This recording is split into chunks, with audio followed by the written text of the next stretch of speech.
여러분 안녕하세요.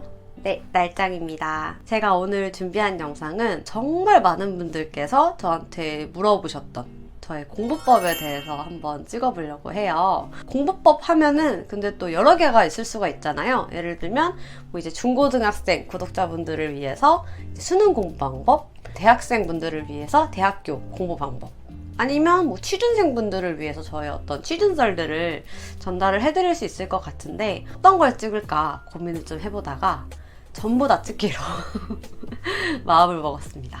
오늘은 그중에 1탄 중고등학생분들을 위한 공부 방법을 알려드릴 건데, 일단 말씀드리기 앞서서 저는 이제 수능보다는 좀 내신에 집중을 해서 대학 입시를 준비했던 케이스예요.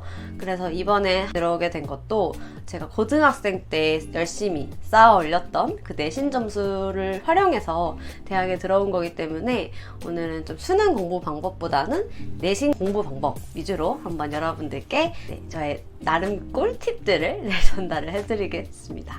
그래서 저의 공부법을 말씀드리기 전에 먼저 저의 학습 환경에 대해서 먼저 말씀을 드리자면, 저는 2011년부터 13년까지 고등학교를 다녔었고요. 되게 옛날이죠? 네. 그리고 이제 인천에 있는 한 평준화 고등학교를 졸업을 했습니다. 학업 수준이 높은 학교가 아니었고요. 오히려 좀 낮은 편에 속하는 학교여서 좀 비교적 내신 성적을 따기에는 수월한 그런 학습 환경이었습니다. 그래서 저는 국영수 4 기준으로 당시 1.04의 내신이었고요.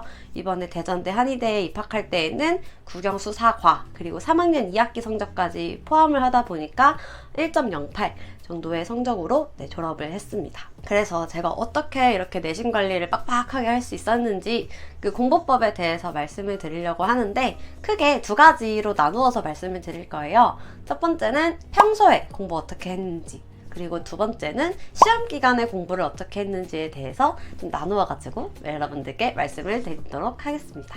첫 번째 방법은 정말 진부하게 들리실 수 있는데 정말 중요한 거예요. 수업 시간에 집중하고 또 선생님을 괴롭히는 겁니다. 너무 뻔하죠. 하지만 저는 이게 어떻게 보면 내신 관리의 전부라고 생각할 정도로 중요하다고 생각을 해요.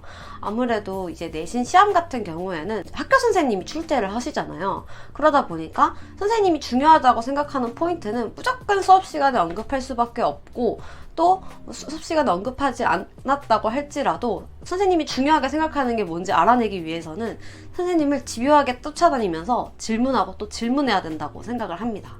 그래서 저는 고등학교 때 좀 습관처럼 했던 게, 수업 시간 하나가 끝나면 꼭 선생님께 질문을 하나씩 드렸었어요. 근데 이 질문이라는 게 엄청 거창한 게 아니었거든요. 그냥 그 수업 시간에 선생님께서 언급했던 내용 이제 물어보면서 선생님 이렇게 말씀하셨는데 제가 이렇게 이해하고 있는데 이게 맞나요? 이런 약간 확인 차원의 질문을 하는 거예요. 이게 무슨 의미가 있냐라고 생각하실 수 있는데, 이렇게 만약에 학생이 질문을 하면 선생님께서는 절대 네가 맞아 뭐 이런 식으로 단답을 하지 않으시거든요. 뭐 하나를 질문을 하면 거기에 대해서 좀 본인이 중요하다고 생각하거나, 아니면 좀 학생들이 이런 부분에서 헷갈려 하는구나 하는 걸 좀 아시고 보충 설명을 해주시기 때문에 저 스스로도 좀 학습이 되고, 또 내가 뭐 당연히 안다고 생각했던 것들을 선생님께서 뭔가 정정하거나 보충 설명해 줌으로써 이해를 하는데도 많이 도움이 되는 것 같아요. 그래서 저는 수업 시간에는 일단 당연히 집중해야 되는 거고, 수업이 끝나면 그 내용을 가지고 꼭 한 가지씩, 두 가지, 세 가지면 더 좋지만 꼭 한 가지씩은 선생님께 질문을 하고 답변을 받아라 라는 거를 첫 번째 꿀팁으로 말씀드리고 싶습니다. 그리고 두 번째는 절대 한 번에 몰아서 하지 말고 조금씩 꾸준히 하는 것입니다. 너무 진부하고 너무 뻔하죠? 그렇게 생각하실 것 같아서 저의 꿀팁을 약간 드리자면, 평소에 복습하실 때에는 굳이 막 달달달달 쓰면서 외운다거나 막 통암기를 한다거나 내가 완전히 이거를 이해하려고 한다거나 하는 거는 좀 비효율적인 것 같아요. 어차피 시험 기간에 우리는 공부를 열심히 해야 되고, 그리고 사실상 고등학생 수업 시수가 뭐 하루에 7시간 정도는 되기 때문에 그런 식으로 공부를 해서는 하루 분량을 끝내기가 굉장히 어려워요.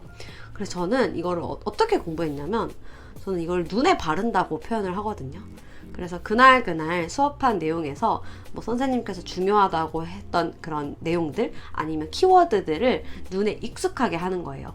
이때는 막 열심히 쓸 필요도 없고 그냥 눈으로 보면서 혹은 뭐 소리 내어서 읽는 정도로 그렇게 최소한의 노력으로 그냥 내가 그 내용에 대해서 뭐 그래도 들어는 봤다 정도의 인식을 할 수 있을 정도로 공부를 하는 게 중요한 것 같아요. 이제 그렇게 한번 1회독을 하고 나면은 사실 시험 공부할 때 굉장히 그 로드가 줄어들거든요.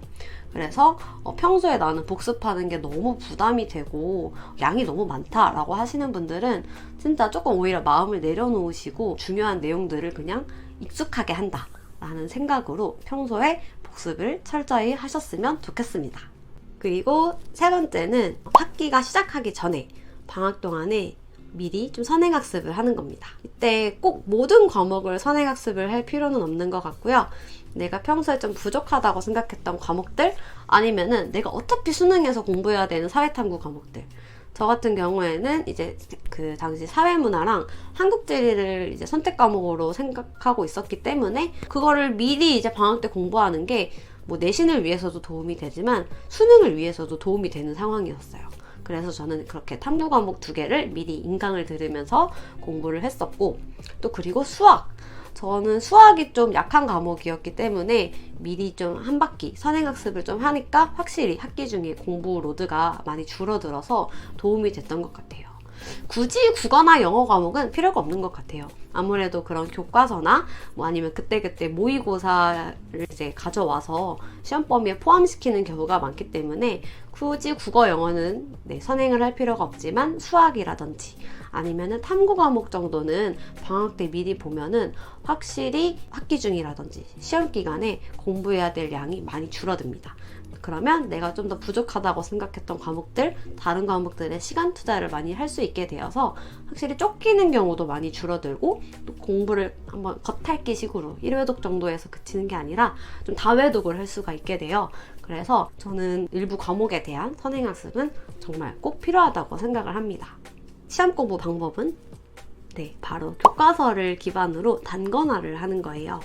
여러분 단권화라는 말 많이 들어보셨죠? 보통은 여러 군데 막 산재된 그런 학습 정보들을 하나의 책에 모아서 정리하는 거를 단권화라고 하는데요. 저는 아무래도 내신 공부는 학교 수업 그리고 학교 선생님의 필기가 가장 중요하다고 생각하는 사람이어서 항상 교과서 필기를 기반으로 단권화를 했었습니다. 그래서 어느 정도 공부를 좀 한 학생들이라면 교과서에 뭐 1차적인 필기는 다 되어 있을 거예요. 하지만 내가 정말 1등급을 받고 싶다, 최상위권이 되고 싶다 하면은 사실 그 내용만으로는 저는 조금 부족할 수 있다고 생각을 합니다. 그래서 교과서 내용을 완전 숙지를 하고 이제 플러스로 관련된 참고서나 인강에서 언급된 내용들을 전부 다 그 교과서 필기에 추가해서 적었었어요. 교과서 필기에는 없지만 뭐 참고서에는 있다 싶은 내용들은 전부 다 교과서에 적어서 그 교과서만 보고서도 내가 공부를 할 수 있게, 빠짐없이 공부를 할 수 있게 그렇게 공부를 했었습니다. 근데 가끔 주의해야 되는 게 그렇게 교과서 필기 내용과 참고서 혹은 인강의 내용이 조금씩 어긋났거나 상충되는 경우가 있을 수 있어요. 그래서 그런 경우에는 그렇다고 해서 무조건 뭐 다 외우는 게 아니라 그 내용을 좀 선생님께 확인을 받는 작업이 필요할 것 같습니다. 그래서 선생님 제가 따로 공부를 하다 보니까 선생님께서 이렇게 말씀하셨는데 이렇게 좀 적혀 있다. 선생님께서 말씀하신 내용이 맞는지, 이 내용이 그럼 뭔지 이렇게 좀 확인 작업을 거친 후에 이제 확실한 정보만을 가지고 공부를 하시는 게 중요합니다. 왜냐면 너무 많은 이제 외부 자료들을 보다 보면 잘못된 오개념이 좀 쌓이기가 쉬워요. 그래서 그런 내용들을 전부 다 꼭 학교 선생님께 확인을 받고서 공부를 하는 게 중요하다는 점 잊지 마세요. 그리고 마지막으로 과목별 공부 방법을 말씀드리고 영상을 마무리하고자 합니다. 가장 먼저 국어 과목인데요. 저는 내신에 있어서 국어는 완전 암기 과목이라고 생각을 합니다. 문학이든 비문학이든 각각 꼭 외워야 하는 항목들이 있잖아요. 예를 들어 문학 같은 경우에는 문학의 갈래, 뭐 주제, 표현 방법 이런 것들이 기본적으로 외워야 되는 내용인 것처럼 꼭 외워야 되는 내용들이 있는 그런 암기 과목이라고 생각을 합니다. 그래서 저는 국어 과목은 아까 말씀드렸던 그 단권화를 통해서 공부를 많이 했었어요. 작품 하나하나마다 최대한 많은 정보들을 좀 끌어 모아서 교과서에 정리를 하는 식으로 공부를 했었습니다. 특히 국어 같은 경우에는 뭐 선지의 표현만 조금씩 바꿔도 확 문제 난이도가 올라가기 때문에 최대한 다양한 선지 표현들을 익히는 것도 중요하다고 생각을 해서 이렇게 교과서 외적으로도 좀 많이 공부를 했던 것 같아요. 두 번째는 수학인데요. 저는 이제 내신 수학 공부할 때는 문제를 엄청 많이 풀지는 않았었어요. 왜냐면은 그냥 정확한 그 개념에 대한 이해 없이 문제만 푸는 건 좀 의미가 없다라고 생각을 했기 때문에 그냥 일반적으로 나오는 쌤 같은 그런 유형 문제집들 하나 정도만 풀면서 거기서 틀렸던 거 오답노트 정리하는 식으로 같은 유형을 다시 틀리지 않게 공부를 했었습니다. 또 내신 수학 같은 경우에는 서술형이 나오기 때문에 서술형을 대비해서 풀이 방법을 좀 정확하게 숙지하고 있는 것도 중요한 것 같아요. 그래서 뭐 교과서에 나오는 문제라든지 아니면 선생님께서 같이 다루었던 그런 참고서의 문제들 같은 경우에는 뭐 풀이 방법도 직접 적어보면서 서술형 때 약간의 부분 감점도 잊지 않을 수 있도록 공부를 했던 것 같습니다. 그리고 영어 과목 같은 경우에도 내신은 역시 암기가 중요합니다. 그래서 저는 교과서 본문은 무조건 통암기를 했었고요. 백지에다가 이제 영어 본문들 다 적고 거기서 중요한 문법적인 포인트들까지도 체크할 수 있을 정도로 암기를 했었습니다. 근데 플러스 이제 고등학생 친구들은 모의고사 지문이 시험 범위에 포함이 되는 경우가 많은데요. 아무래도 양이 많다 보니까 거기까지 다 통암기를 하기에는 어려울 거예요. 저는 이제 모의고사 지문 같은 경우에는 빈칸 뚫기, 뭐 빈칸 똥뽕뽕뽕 뚫려 있으면은 그거 채울 수 있는 정도의 암기, 그리고 어법 선택 연습을 정말 많이 했었습니다. 그런 자료들이 이제 네이버에 황인영 영어 카페라는 데가 있는데 거기에 정말 많은 자료들이 올라와요. 그래서 그런 것들 인수해가지고 내가 제대로 외우고 있는지 체크하면서 공부를 했었습니다. 이렇게 본문이랑 지문 숙지가 된 다음에는 저는 문제 정말 많이 풀었어요. 다른 과목들은 그렇지 않았는데 영어 과목 같은 경우는 특히 양치기를 많이 했던 것 같아요. 양치기라는 거는 문제를 엄청 많이 풀었다. 그래서 아까 말씀드렸던 그 황인영 영어 카페에 이제 매번 모의고사 변형 문제들이 많이 올라오니까 그런 것들 많이 풀면서 복습도 하고 또 유형도 익히면서 공부를 했던 것 같습니다. 그리고 마지막으로 암기 과목에 대해서 말씀을 드리겠습니다. 저는 뭐 암기를 막 요령 있게 하는 스타일은 아니에요. 저도 막 달달달달 손으로 쓰고 입으로 말하면서 외우는 스타일인데 그래서 암기를 쉽게 한다기보다는 좀 더 잘 기억에 남게 하는 방법을 좀 말씀을 드릴게요. 저는 암기 과목 공부를 할 때 먼저 큰 주제 그리고 거기에 대한 소주제를 먼저 암기를 하는 편입니다. 예를 들어서 한국사를 공부한다고 하면은 뭐 크게 내가 지금 고려시대를 공부하고 있다? 그러면 그 고려시대에서 나올 수 있는 항목들이 있잖아요. 예를 들면은 뭐 토지제도라든지 정치 경제적인 제도, 뭐 문화유산 이런 식으로 몇 가지 항목들이 있을 텐데 그런 것들이 뭐가 있었는지를 먼저 암기를 하는 거예요. 그 다음에 이제 거기서 가지치기를 하는 형식으로 세부적인 내용들을 암기를 하면은 좀 더 그 내용 전체가 구조화되면서 머릿속에 좀 오래 남더라고요. 그리고 마지막으로 내가 외운 거를 점검할 때에도 같은 방식으로 먼저 대주제 먼저 쓰고 소주제들을 쓰고 그 다음에 거기에 대해서 내가 알고 있는 모든 내용을 백지 상태에서 써내려가는 연습을 하면서 외우면은 내가 어떤 거를 까먹고 있는지 빠진 게 뭐가 있는지를 체크할 수 있기 때문에 빈틈없이 암기를 할 수 있다는 장점이 있습니다. 그래서 이렇게 백지에다가 내가 암기한 내용을 적었을 때 만약에 좀 빠져있는 부분이 있다면 그런 부분들은 또 따로 발췌해서 정리하는 식으로 공부를 하면은 빈틈없이 완벽한 암기를 할 수가 있습니다. 네, 그래서 오늘 이렇게 저의 10년 전 기억을 더듬어 가면서 중고등학교 내신관리 방법에 대해서 말씀을 드렸는데요.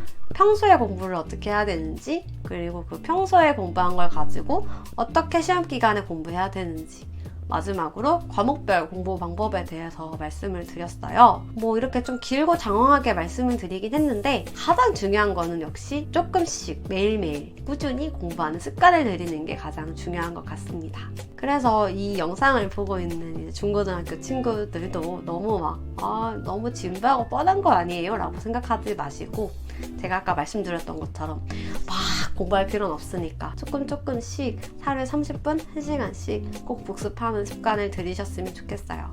그러면 확실히 시험 기간에 좀 더 집중력도 좋아지고 그리고 그 공부의 깊이도 깊어지기 때문에 반드시 성적 올리실 수 있을 것이라고 생각합니다. 그래서 오늘 제가 준비한 영상은 여기까지고요. 다음번에는 제가 영어 공부 방법을 좀 중심으로 찾아오려고 해요. 제가 영어 과외를 그래도 좀 오래 했어서 그런 학습 방법에 대해서는 나름 또 일가견이 있기 때문에 네, 그런 영상으로 찾아오도록 하겠습니다. 오늘도 봐주셔서 감사합니다.